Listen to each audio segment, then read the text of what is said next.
if you don't take risks, you kind of just tend to stay where you're at or don't move forward or wonder like, well, I should have done that. I mean, yeah, I think if you're always willing to push forward through no matter what bumps come in the road, I'm really not afraid of it, but I've never really been afraid.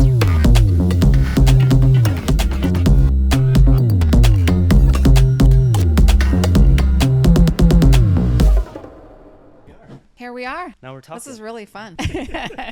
Is that okay? Not Yeah, in your way? no, it's totally good. All right. Yeah. Well, thank you for coming. You're welcome. I appreciate Thanks for it. having me. Yeah. This is fun. So today we have Bridget McDonald. She is the owner and operator of ROKA Boutique. Mm-hmm. You started, I think it was 2005, right? Yeah, it is. Yeah. So that's 17, it's gonna be 17 years. Next. Amazing. On the 19th of this month. Congrats. That's awesome. Yeah, super exciting. I know you guys are like, I would call you the pioneer of high fashion in the West Side. Yeah, I will take like, that like, for once.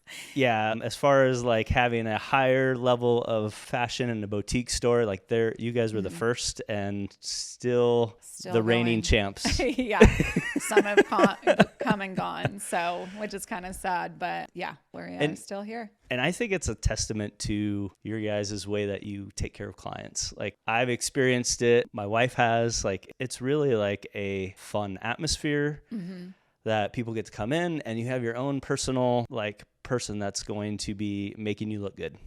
And so, I mean, that's, I think what is a testament to how you guys have done so well. And well, thank you. It's nice to know that other people experience that because that is truly what the whole thing behind ROKA is. I personally don't love shopping, so I just want to have somebody that is just fun to be around and can show me around and show me what to do. And then even if for the clients that do love shopping, it's just my girls are known to be there. You're like, just don't come work for us if you don't want to make friendships, build relations, that too. So, and to be genuine about it. I really like our staff right now too. That's awesome. So it's even more fun. So my joys and what I love to do is the buying. I really love buying because I get to think of all my people, like all of our clients, the girls, what they like, what they're selling. And then I also get to communicate with my staff on like, what are you guys needing? Is it like custom? Like you're literally thinking of this person in mind. I'm going to buy this stuff.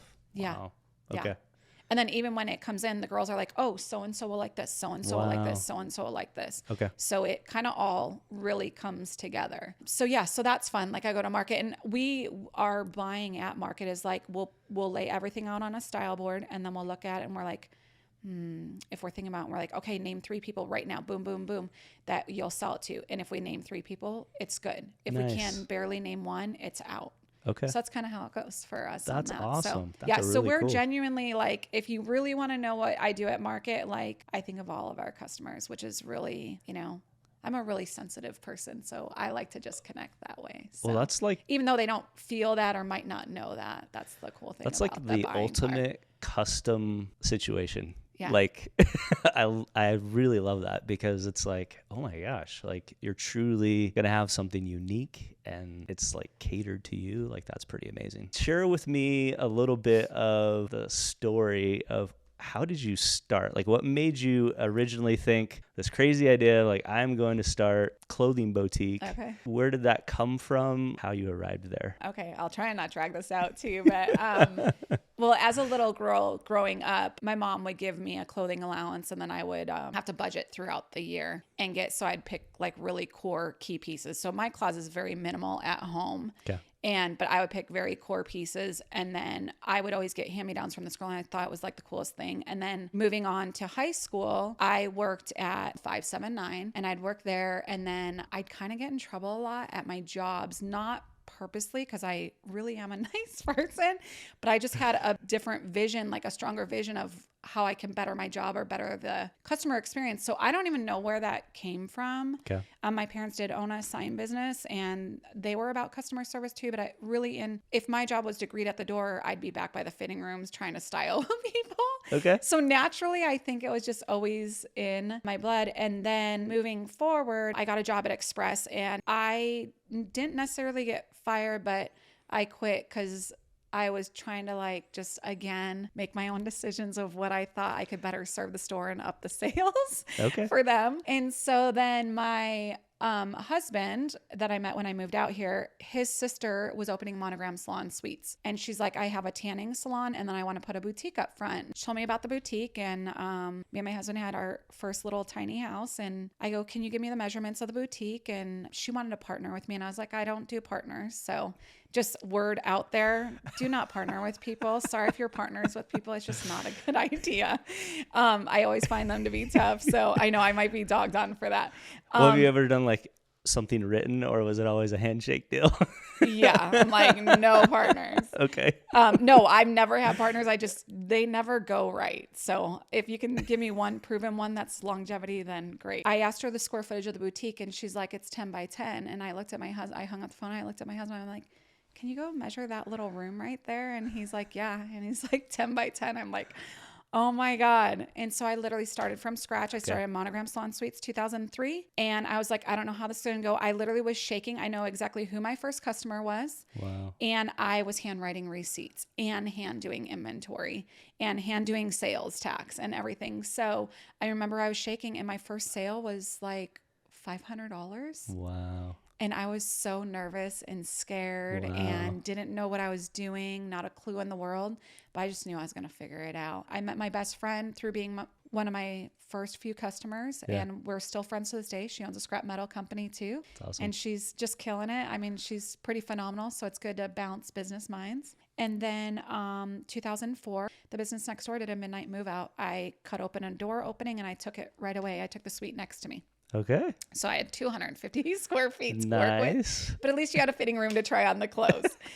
So instead of your arm coming out of a corner. So we started there. And then my husband, I'm not going to lie, my husband pushed me into the location we're in now. Yeah. It was the last spot available in the AJ Shopping Center right there on 67th. And he is like, you just need to take it. Just take the space. It's the only thing left. And I was like, no, I don't want to be down there. I want to be by White House Black Market, and North was there at the time. Right. And he's like, just put it in the lease that, you get first dibs. So I was like, fine. Well, we walked in and we wanted raw floors. It was raw flooring. Bathroom was built out, which if everybody knows, to build out a bathroom in a business is ridiculous money when it's basically a toilet, a sink, and flooring. Yeah. And so, so that's where I'm at. Sorry about the long story. No, I love it. He talked me into it, and I will never move from that location ever in that shopping center. That is my jam. AJ's right there. Our people get teas, and they offer my girls teas, and it's just one big happy family. So it's really great. I love it. So that's where we're there. So. I mean, so it was mostly like just something that you always loved, right? Yeah, I always loved fashion. I just didn't know I'd be here right now. Yeah. Like, honestly. Yeah. It's kind of crazy. So kind of just go out and do it. Like take action. Like, don't be, it's risky. Don't get me wrong. And it's risky every day, but I don't live by that. I mean, if you don't take risks, you kind of just tend to stay where you're at or don't move forward or wonder like, well, I should have done that.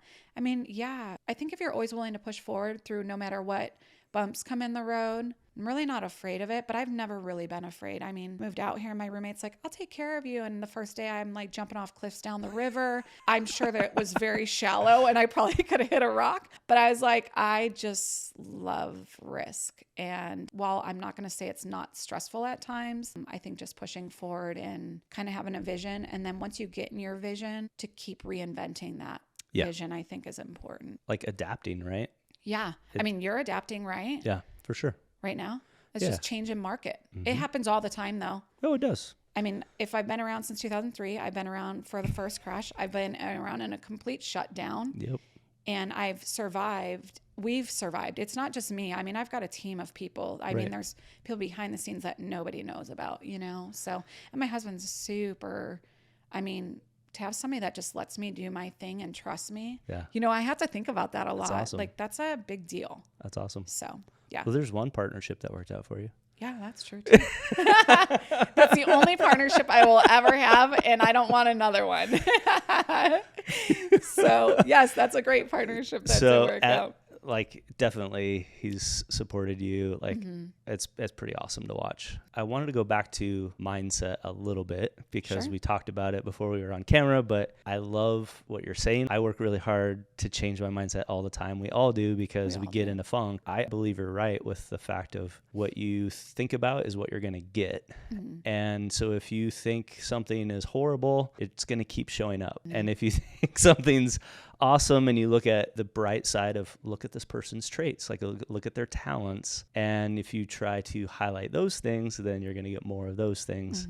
So I guess speak on that a little bit. What do you try to do with mindset for yourself to kind of like keep your culture the way you want it at ROKA and just in life in general? Yeah. I would say, so a lot of times I reflect back on situations, and what I was saying earlier too was I realize when things are going south, whether it's business or my planning or whatever it is that I'm supposed to be handling, it's my mindset always. And then when I can relax and calm down, whatever that entails, however I can get there, I can see the trajectory change. Okay. Or if I'm panicked, like if it's a little slower 1 week and I've bought to plan and I'm like, what's happening? And then I start focusing on everything that we're not doing right, then it keeps continuing going south. And if I can just relax, like it all works itself out for the better. And it really is like when I'm in a negative mindset, like I used to say, employees are terrible. No one wants to work. Everybody's lazy. Well, when I stayed in that mindset, I got no one.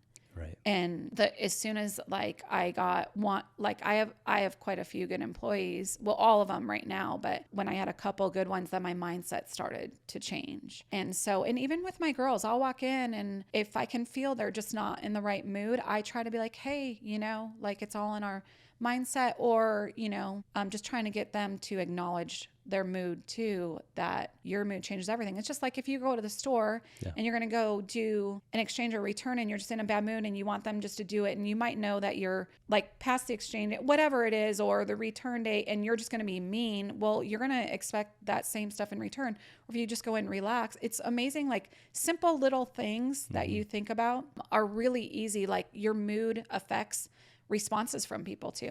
For sure. So I'm sure I have a lot more to say about that, but I just feel like I think I reflect back on like, hey, remember this? And my mood, it's like a monthly, you hit a couple bumps, but then you just got to hurry up and get back on track. Is there anybody that helps you get back on track? Yeah, my business consultant. Okay.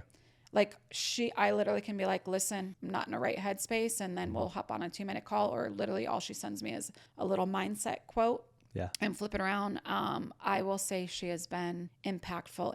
I was thinking back on a couple of things. Like one, when you mentioned your business coach, I think it's really important and key, and I'm glad that you have someone or a consultant, I'll call it a coach, but I've done the same thing with like a network, like a mastermind that I'm in, and I'm looking at coaches that have done more than I have, because you're always trying to get to the next level, right? You want to find the person that's like just a little bit ahead of you or has experience like helping people like you. And I just feel like that's so key. And a lot of beginning entrepreneurs and business owners, like to have that support around you somehow of a trusted mentor or a coach or like is really key. And then I heard you talking about numbers. I'm sure you believe it because you just mentioned how she's telling you, here's what your numbers are, here's what you need to do to increase those numbers. Like you have to study the boring, mundane data. And that's one thing I've had to learn. And I really don't like doing this, but unless you're checking things, unless you're tracking things,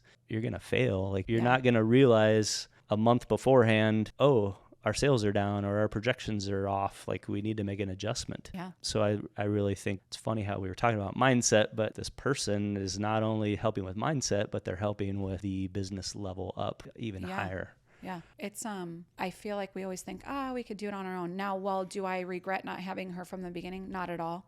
I've learned a lot of hard lessons, but me and my husband could have lost everything. Right.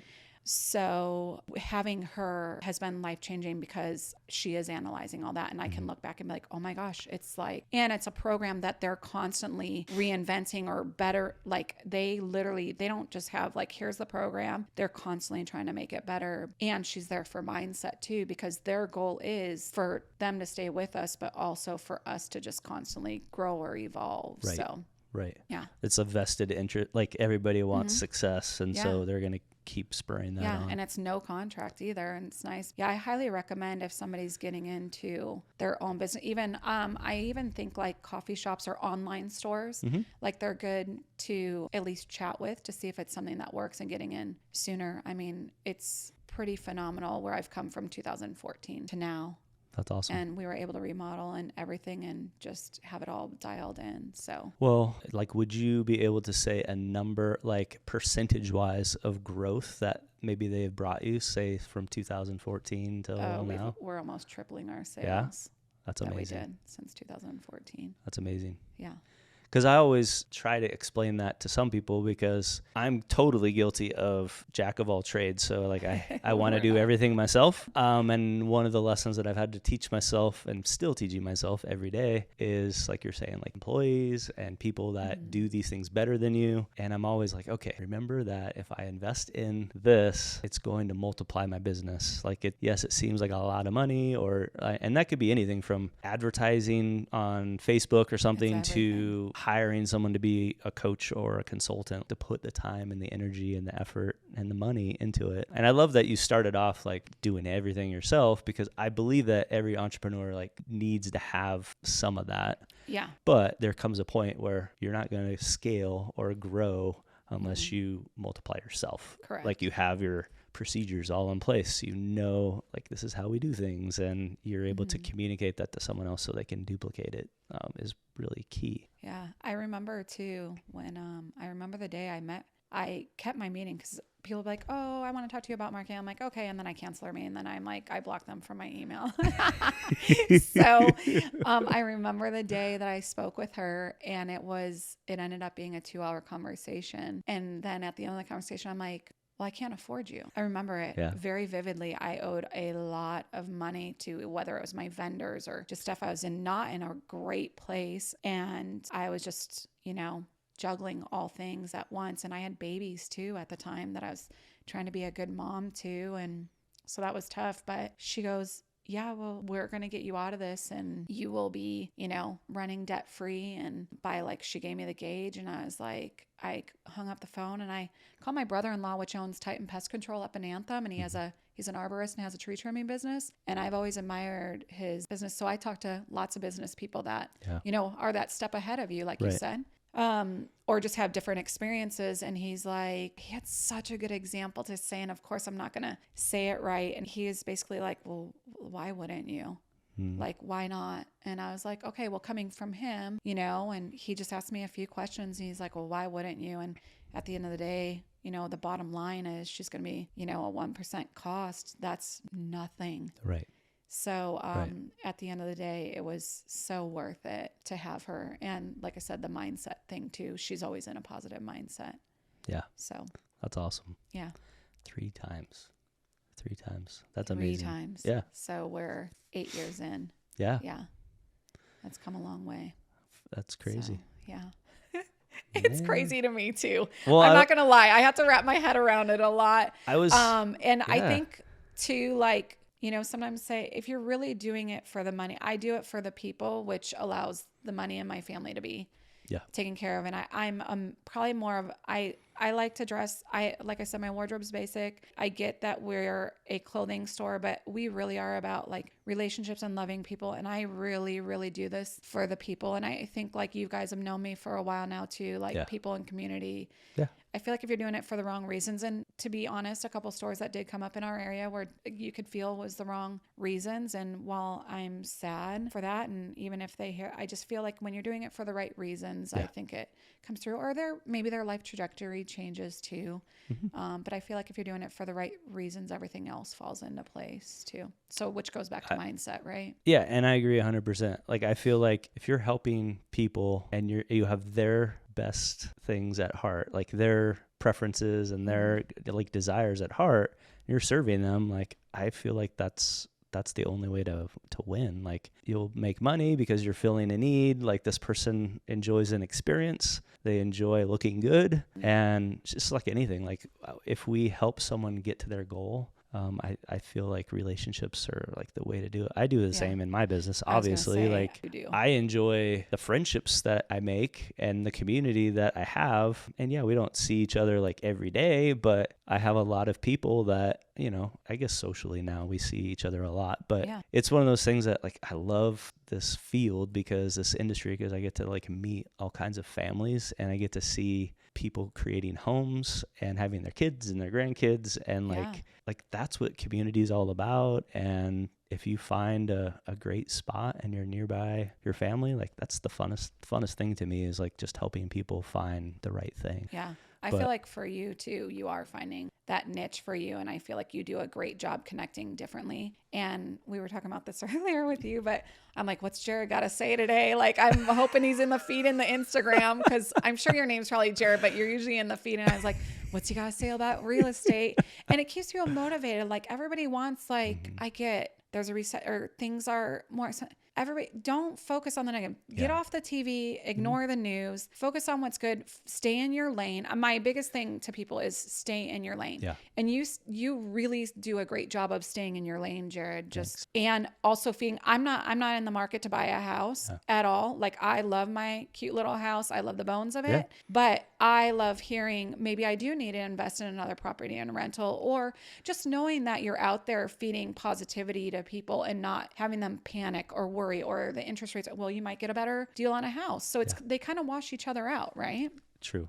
That's the irony of it all. It's like, I thank you for that, by the way, but because I am really trying to focus on giving people solutions and giving people like hope, because I honestly wholeheartedly believe that if you invest in real estate, you can't lose. Like, long term, like, especially like you're going to stay in your house. Like, it's not going anywhere. Like, value is going to keep going up, and it always will. It always has. And it's going to have ups and downs, and maybe some years it's more than others, but I believe so much in it that I'm like, we were talking about investing in stocks and things like that earlier too. And I'm like, right now, but it's fun if you have money to put into it. Cause what did you say? You buy it when it's low right now. That's right. But it's the same with real estate. Like, it may not crash, I don't think, but I think that, like, to your point, you're going to be able to get a great deal right now on a home, as opposed to like a year ago where there was a buying frenzy and people were doing like 15 offers. And so I guess for me, it's like, just give people hope, give people solutions, because it's never easy, right? Like, starting a business isn't easy. You took risks, like you said, you could lose things. Like, it's just the same with anything you invest in. And I guess that's what, like, I'm like, just take action, like, do something, you know what I mean? Because a lot of people are like, I'm just gonna wait, and I'm like, well, it's gonna keep, wait for what? Like, something's gonna flip. It's gonna keep getting more expensive. Be bidding again, and then you don't get what you want, and that's disappointing. So I'm always trying to encourage, like, if you need it, then find what fits a budget, like, and then eventually, like, you'll get there. Like, when I was 19, we got not 19, I guess 20, we got our first house, and it was a little teeny. Do you remember the interest rate back then? It was 7. Oh, we were 13 when you were 13? I bought the first house.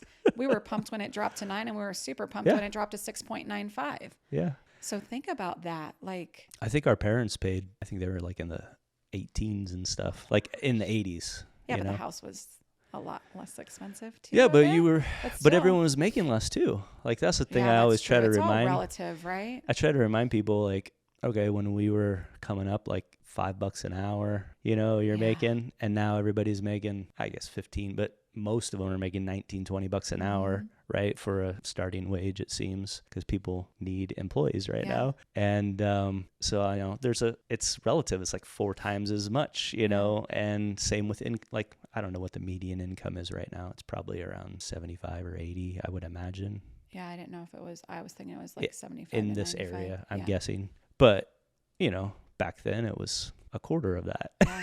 I wouldn't be surprised if it might be a little bit higher, but I don't know. I haven't checked that lately, because the last time I did numbers was back when we were opening ROKA to see what the average household income was. So I don't know, it's probably gone up. I'm saying on the low end, it's probably that, but I would say this area probably is around 120, I would guess, but I don't know. Anyways, it's wild. It's just interesting to think about, like, spread that hope, spread that mindset, like, share it with people, because there's a lot of opportunity, and you just have to be thinking about the opportunity rather than being all bummed out and listening to a bunch of. It's terrible. I don't care which way you go about. Sorry about the newscasters, but honestly, you're not feeding us positivity. For sure. I always thought, oh, one day, God, I hope you let me have my own news channel. Obviously, I won't speak on it. Jared be the host. But I said, it's just going to be positivity, like throwing everywhere. But they say negativity sells. I say positivity sells. So it would be nicer, right? If there was like be so much nicer. Positive only. Yeah. Well, I know. Thank you so much for your time. Thank you. I really enjoyed this. Yeah, this was really awesome. Cool. I'm excited to hear all the other businesses too. Yeah. Worth the risk. Have the right people in line and network with the right people too. Yes. Oh, before I don't know, and it's okay if this part gets cut off. No, go for it. The one thing I will say that's tough in business is people that want to dog on you, or it happens. I'm not going to say it doesn't happen. I had people tell people that my store was closing. I have people that just, you can't make everybody like you. You just have to be genuine to who you are and be as good as you can to people. Not saying that you won't make mistakes or be a jerk sometime, but I feel like that was a tough pill to swallow, but you just got to stay in your lane and stay focused, and don't worry about if another clothing store is opening up down the street to you. Stay in your lane. Your neighbor becomes a realtor. No, work together. Yeah. Is my biggest thing. Yeah. But I think that was a really hard struggle and pill to swallow when people would you'd hear little things and you think, oh, no one will ever do that to me. They just do. So I heard it once. I don't know if you'll agree with this or not, but I heard a quote once, like, when you start getting haters is when you know you're succeeding. Oh, I have heard that. I don't know if you agree with that, but I guess along those lines, I've always been curious because when you put yourself out there and you're succeeding, I think there's a psychological thing where there's people that are hating on you just because they're upset with themselves, like subconsciously, like they haven't taken the steps that to do the thing they wanted to that they know they should do. Even if it's not the same as yours. Yeah, I guess I can. And I just wonder if that's an element of some of that stuff. Yeah, I guess in a way. I mean, I don't want to be arrogant about it either, but yeah, I guess that's a good way to look. It is a good way to look at it too, is that maybe they didn't do something that they wanted to do or follow something. And I'm not going to say I was a little girl. I dreamed of always owning my own boutique.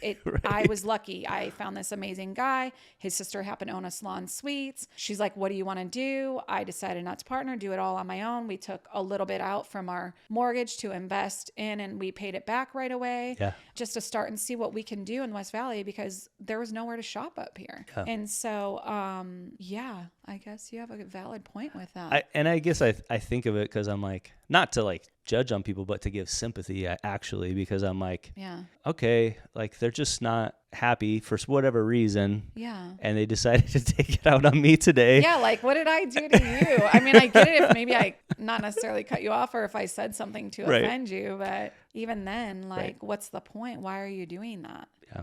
I mean, I had people call me, your door is closing. And I was like, no, what is happening? So I guess a warning to entrepreneurs, like you're going to find opposition all the time. Yeah. You're going to not all the time, but I mean, there's going to be those times where you're like, what did I do to them? Like, but that's kind of part of the roller coaster ride a little bit.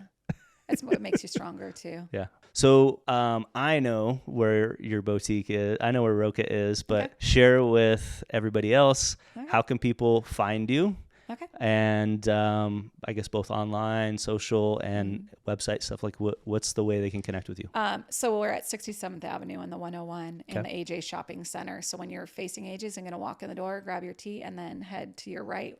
Or when you come out, when you're facing AJ's, we're to the right. Next to European Wax and the nail place. And our Instagram's probably our strongest suit right now. We mainly post a lot of our product there. We can't post every single thing. We get new shipments all the time. And so Instagram's probably our strongest suit. And we also do Facebook.